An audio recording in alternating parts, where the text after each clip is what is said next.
Are you ready? Are you ready for more wrestling reviews? Because Clash at the Castle was yesterday, fucking Worlds Collide was earlier, and now it's AEW All Out 2022. So let's get started with my review. But right before that, a little fucking rant. Guys, AEW, whoever, Tony Khan, please make it a little easier to buy these shits. Seriously.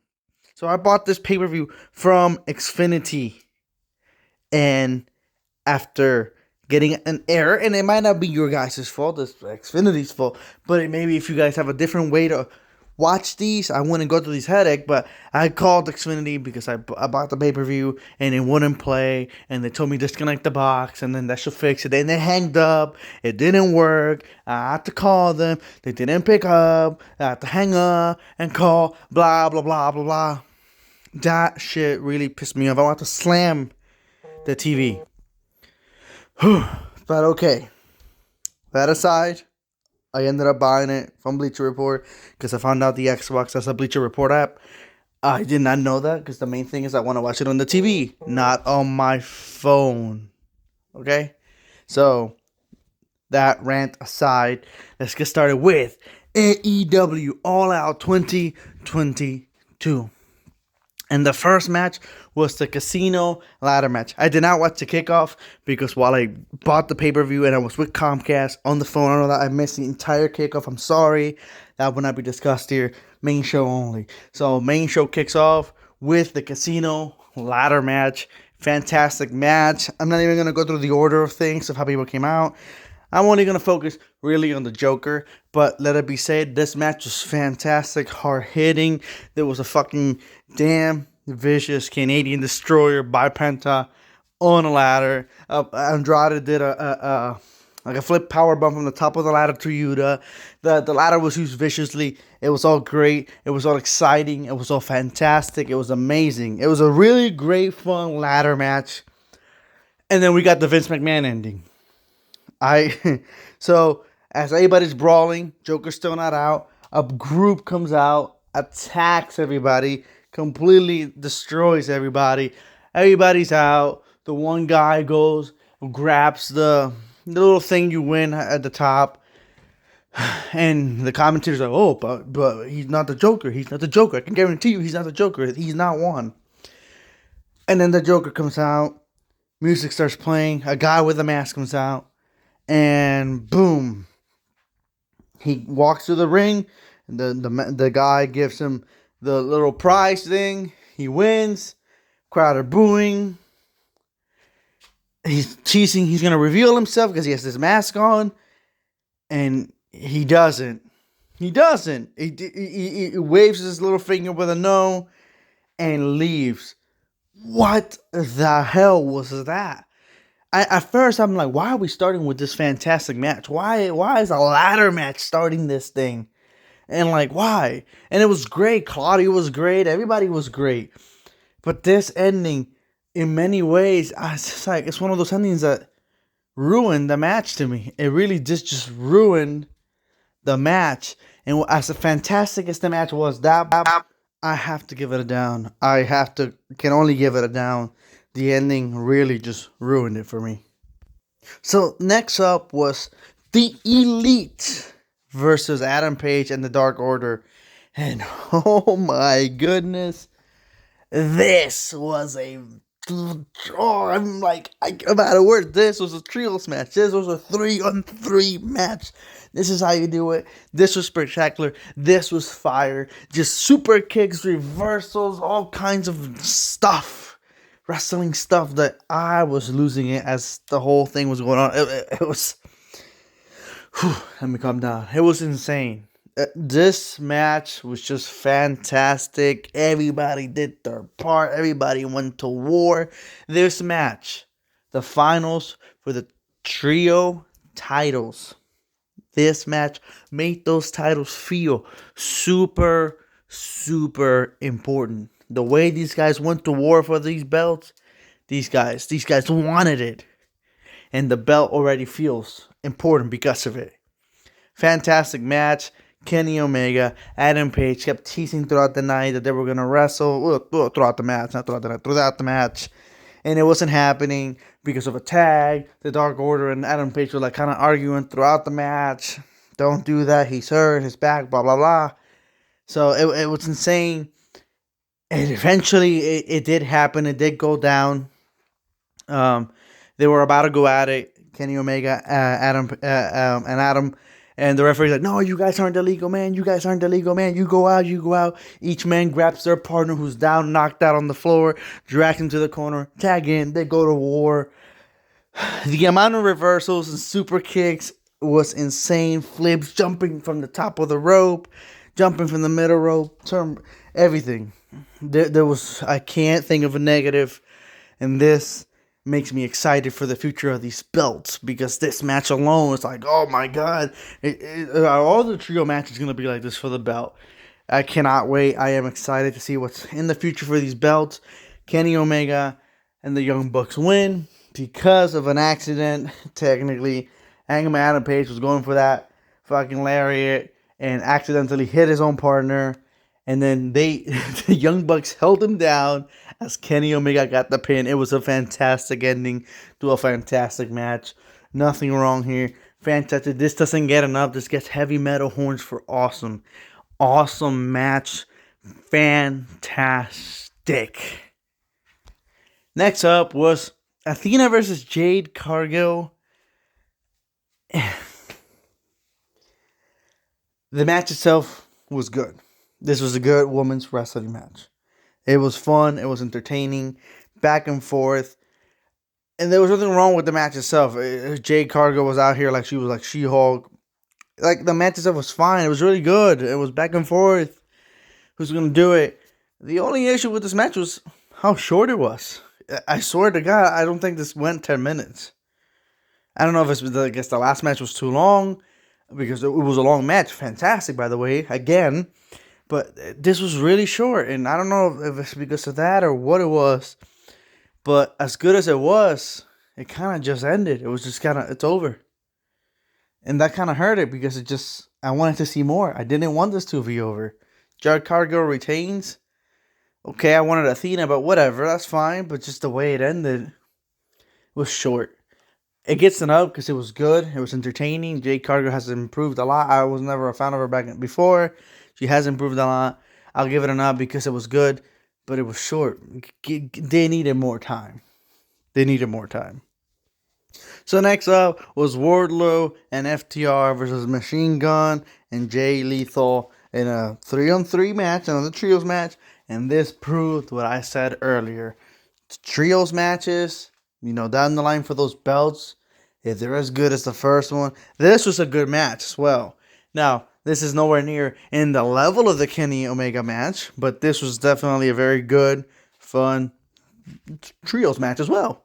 This was fun. They had a little bit of everything. This was a little bit more your standard wrestling than the wild, fast speed of the previous 3-on-3 that we had earlier. But this was just a little bit more typical standard, but definitely fun, cool. This established how over, if it hasn't been established before, people love Wardlow. He is a future world champion. He is.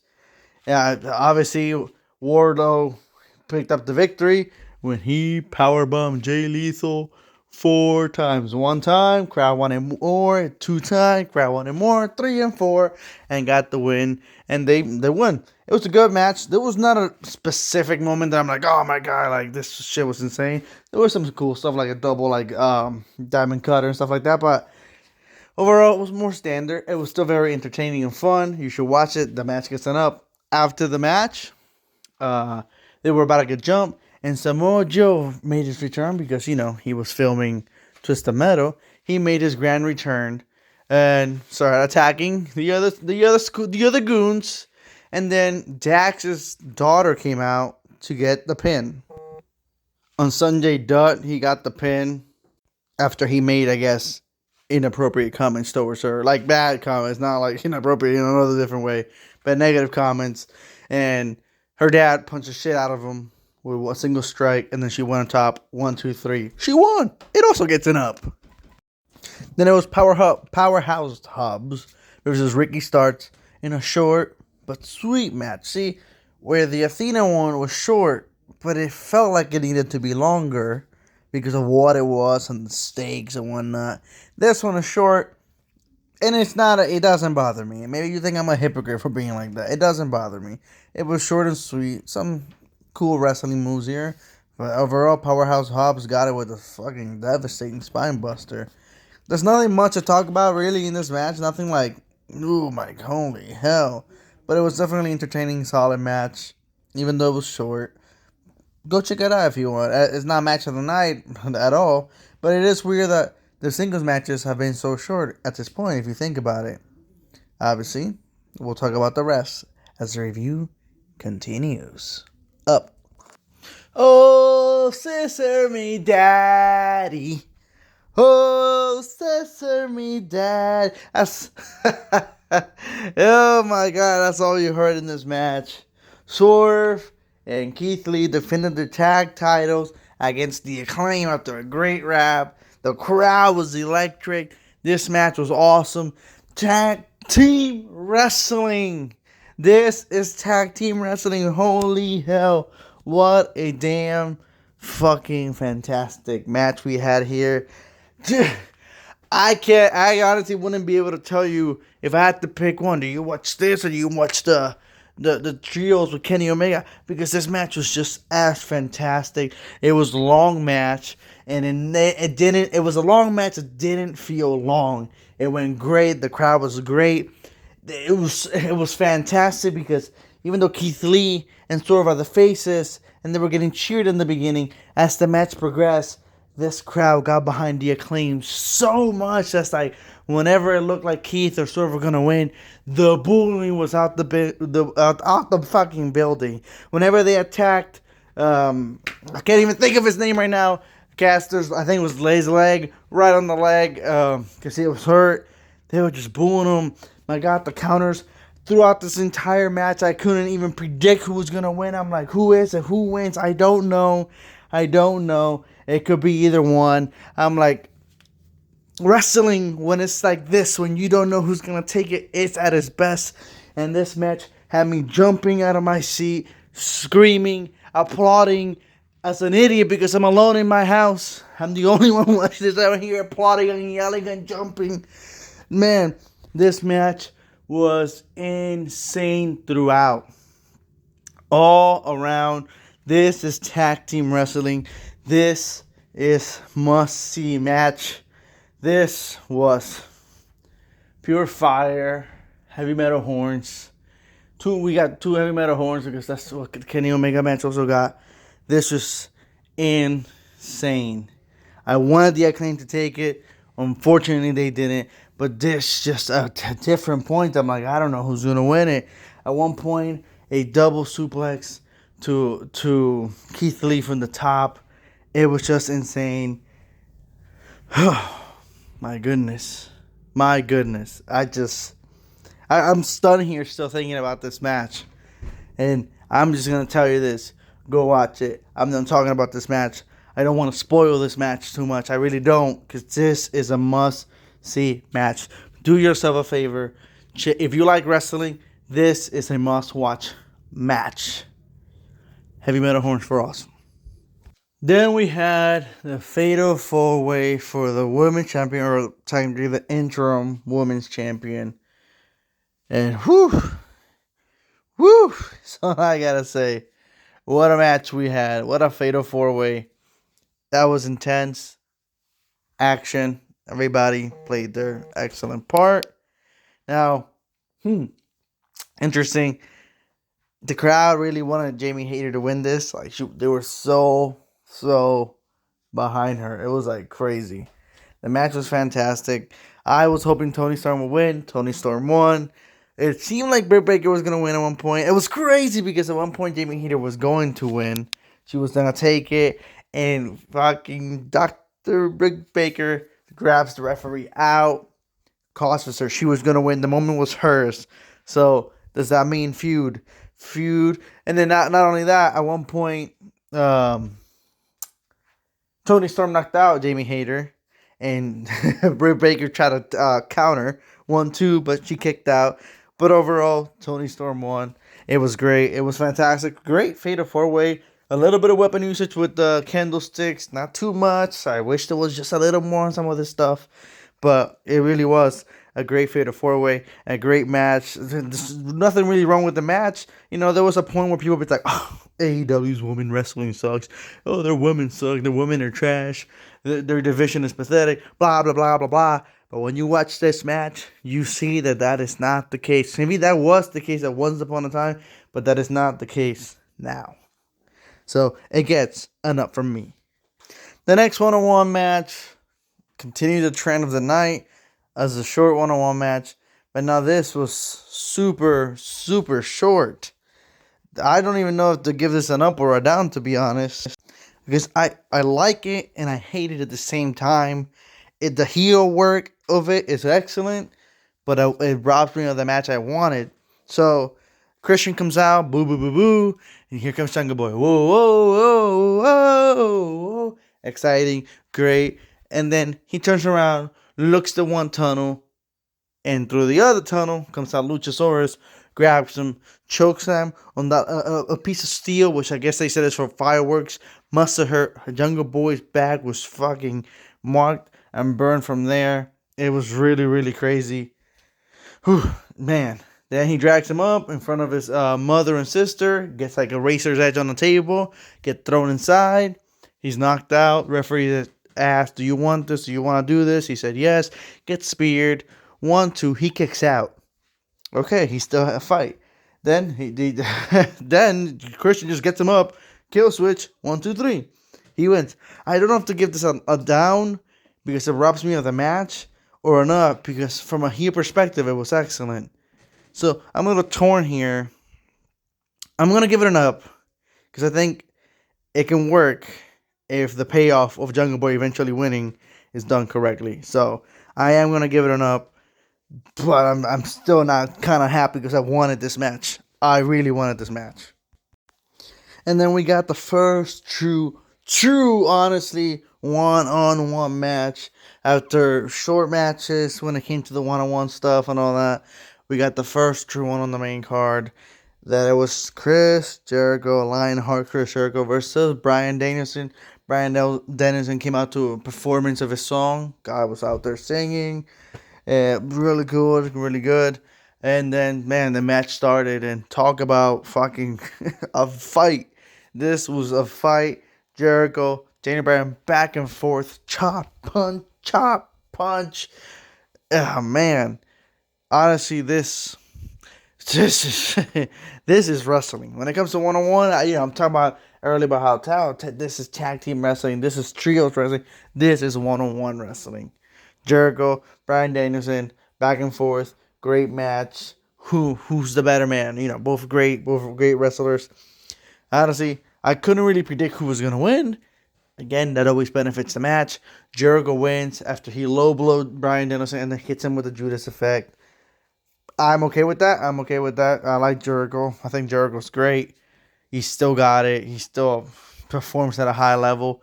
So you can't really be mad with that. So makes me wonder what's next. Is there another match down the line? I would assume so. I'm guessing so.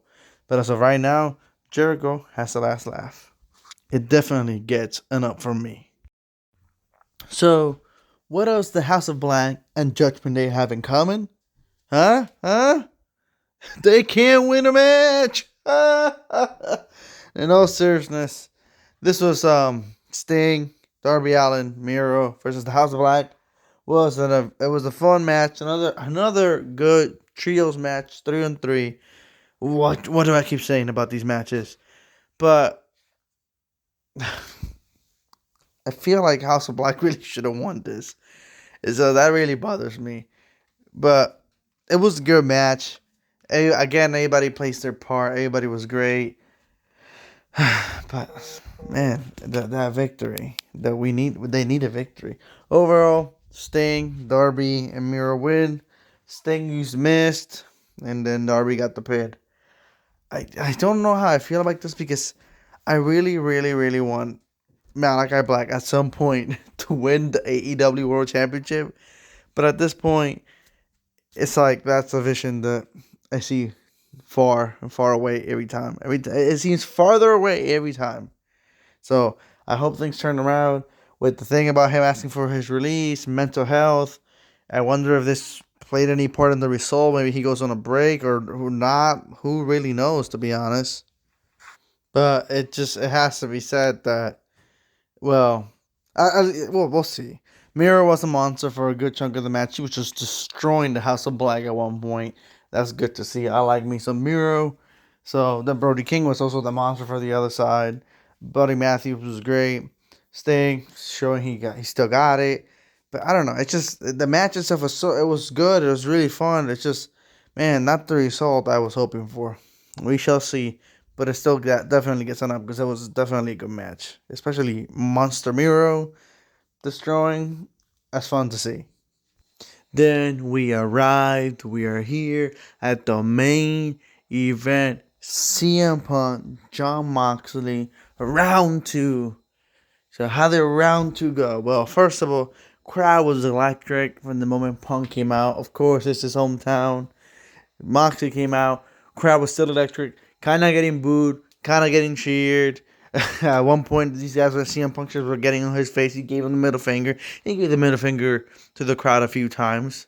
Really, it was weird because like the crowd would boo him, but then when it came to the let's go Punk, let's go Moxley, you just know he had his supporters even in Chicago. So overall, how was the match? And the match itself was really good. It was an enjoyable, good match. To be honest with you, though, CM Punk took a big beatdown for a good chunk of that match. I was expecting a little bit more back and forth. And I'm not complaining necessarily. I'm just what I was expecting. For a good chunk of this match, John Moxley was whooping his ass. I was like, at one point, I was like, oh my goodness, CM Punk is out here getting killed. Got busted open. Shockingly, Moxley never got busted open, which is a rarity in some of these matches nowadays because he's always bleeding. Honestly, he's always bleeding. The man is disgusting, licking CM Punk's blood in his hands. That was gross. The match itself, though, was good. CM Punk kicked out of the Death Rider, Dirty Deeds, whatever you want to call that now. He kicked out. As soon as the match started, CM Punk was on the early going with a knee on the corner, and then he hit the GTS to go to sleep right there. And for 1 second, I'm like, is this over so quickly? It's just going to be over fast. It's just the reverse now. I'm not going to lie. I kind of fell for that for just 1 second there. I'm like, oh, wait a minute. But no, this is the pay-per-view. You gotta get your money's worth. And you got your money's worth because we got a really good match. Really solid match. And now, one could have thought maybe the feud wouldn't be over, but considering what happens after the match, I think this is over because I think Punk's moving on to something else. But if this is where it ends, it was good. I personally was a fan of the whole interim thing. I liked their match. I liked the fact that Moxley first won, now CM Punk won. They're both two-time AEW champions. Cool by me, cool in my book. Honestly, I was a fan of the match. It's just, it was special. It being in Chicago, the crowd, the way they are with CM Punk, it made it special. Now, what's next for Moxley? Who knows? Maybe he'll go back to teaming with Bryan Danielson. Maybe go for tag belt or whatever. But I think when it comes to the AEW World Title, I think he's going to be out the picture. Regardless, it was good that he was interim champion. It's good that he won the main thing. It's good that he got here. He can't complain. He really cannot complain. It all worked out, in my opinion. I liked it. I liked the idea, and it worked in my book. They could keep doing that. Better than having a world champion that goes missing without any explanation, like the WWE likes to do sometimes. I don't like to compare, but sometimes you just gotta do it. So CM Punk wins, go to sleep, puts him to sleep. Crowd selected 1, 2, 3. And then we got a follow up to the opening of the show. Earlier in the show, I still hated the ending. I still hated how they went about it. But regardless of that, so lights go out. I start wondering, what is this? Is this MJF? Is this Bray Wyatt because he's been rumored for so long, or is Bray Wyatt going back to the Elite? It's like unknown with Bray Wyatt, and lights go out, people automatically want to think Bray Wyatt. And then a promo of CM Punk plays, and then we see the mask person who won the match, the Joker. I don't like how they did it in the beginning, but the ending itself worked in the end, but it still doesn't change the fact that they ruined a good match with that ending in the opener. Regardless, the masked man's there. He takes off his mask, puts on the scarf. Oh my God, it's MJF. MJF has been missing for far too long. And before that, there was like the screen was black and you could hear like Tony Khan, like a recording, like he left him a voicemail or something. Voice message, hey, you gotta come back. I'm making you one final offer. You can't be sitting at home. It was played really well. This whole storyline or realistic side of story, if this is kayfabe, full kayfabe or something kayfabe with some bit of some realism, if this is how he truly feels, who really knows, right? But the way it's been played, like Tony Khan, this is my final offer. You gotta show up. You want this money? You want this? They beep that out, and then the amount of money. But hey, show up. You know, you gotta show up, and he did.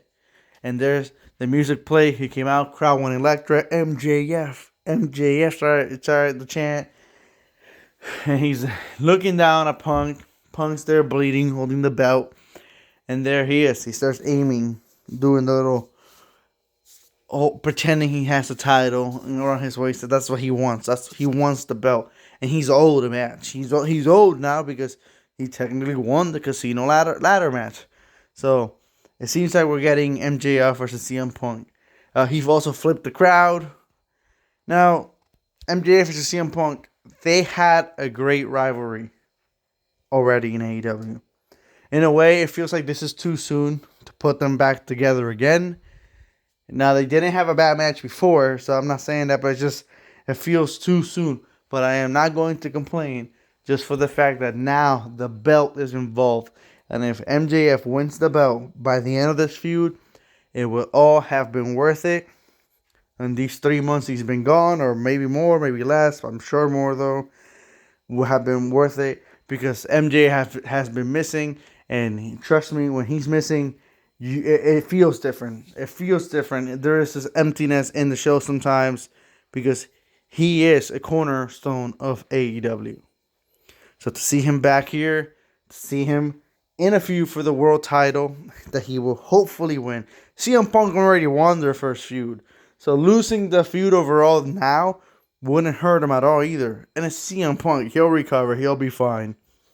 Overall, MJF versus CM Punk, probably a full year.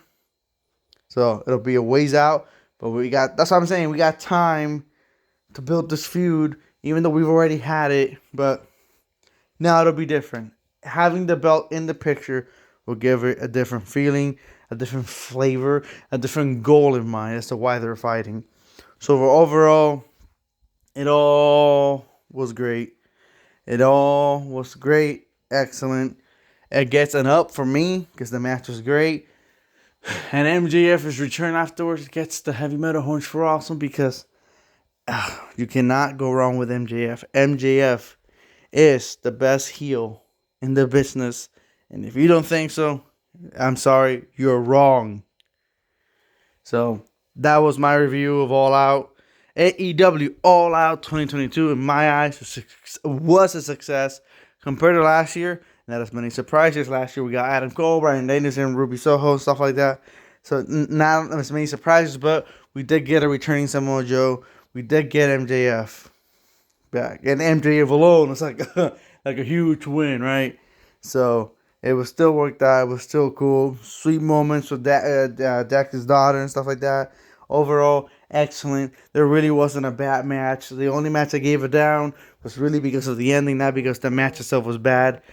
Man, what a weekend for wrestling.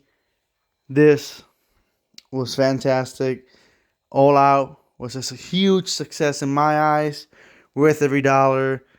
Damn you, Xfinity, for the problem you caused me. Thank God the Bleacher Report app is on the Xbox so I can watch it on my TV because I'm damn as hell not watching that shit on my phone because I don't like to do that. I like to watch stuff in the big screen. Worth every dollar of my $50. So I want to take this part of the video to quickly acknowledge the great weekend it was for wrestling. Clash at the Castle, Worlds Collide, All Out were all fantastic. All three of them brought the shit to the table. They were all awesome. They were all great. They were all fun, entertaining. You're going to have your favorites. Some prefer one thing over the other. But at the end of the day, may I remind you, please, there is no need to go to war with each other. We're here for wrestling. We are wrestling fans, and we should want wrestling to be able to grow more and more. So those of you who go, AEW sucks, WWE, please stop. The same goes for those AEW fans that, oh, WWE sucks. At the end of the day, the way I see it is we had an amazing, great weekend with 3 pay-per-views, live events, premium events, specials, whatever term you want to use. All of them were fantastic. All of them were great. You should definitely check out all of them because they were all worth watching. We're going to have your favorites. I know I have mine. I'm not going to say which is my favorite because I'm not going to cause a war with other people. I'm not. With that being said, this has been Brian Redgrave with my review of AEW's All Out. Redgrave, out.